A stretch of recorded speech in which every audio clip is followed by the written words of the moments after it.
Qu'est-ce qui bat dans votre poitrine en ce moment même?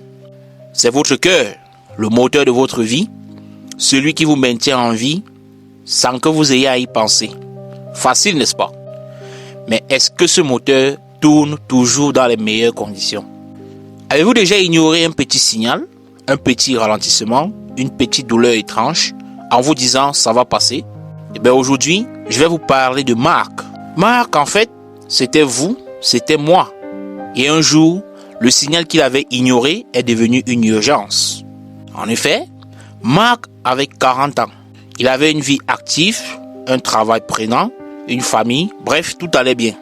Ou du moins, c'est ce qu'il croyait. Il avait pris quelques kilos ces dernières années et sa consommation de cigarettes augmentait avec le stress. Et le sport, c'était plutôt une histoire ancienne, du moins une ancienne résolution pour lui.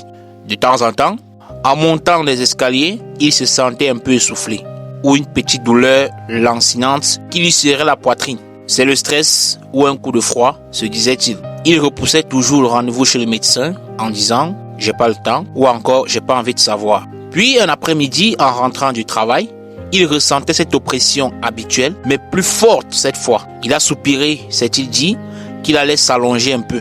Il s'est assis sur son canapé et le monde a basculé.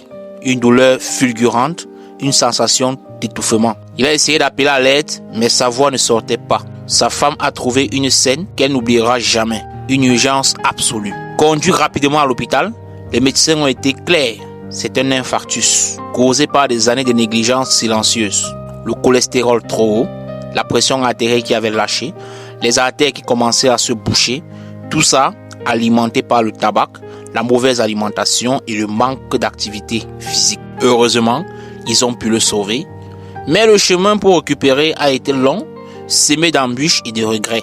Des regrets pour ces signaux que Marc avait choisi d'ignorer. L'histoire de Marc, ce n'est pas juste une histoire, c'est un cri d'alarme. Le cœur, notre moteur, a besoin d'entretien. La prévention des maladies cardiovasculaires, ce n'est pas compliqué. C'est simplement écouter son corps et agir avant que le signal devienne une sirène d'urgence. Alors aujourd'hui, bouger, même 30 minutes de marche par jour, peuvent tout changer. Manger mieux, plus de fruits, de légumes, moins de gras et de sucre. Arrêtez de fumer, c'est la meilleure des choses que vous puissiez faire pour votre cœur. Et surtout, écoutez votre corps. Si vous ressentez quelque chose d'inhabituel, ne l'ignorez pas. Consultez un médecin, parlez-en aux personnes qui sont autour de vous. Ne laissez pas le signal être ignoré, car votre cœur vous le demande. Prenez soin de lui, il prend soin de vous chaque seconde de votre vie. Partage cette vidéo si tu as aimé.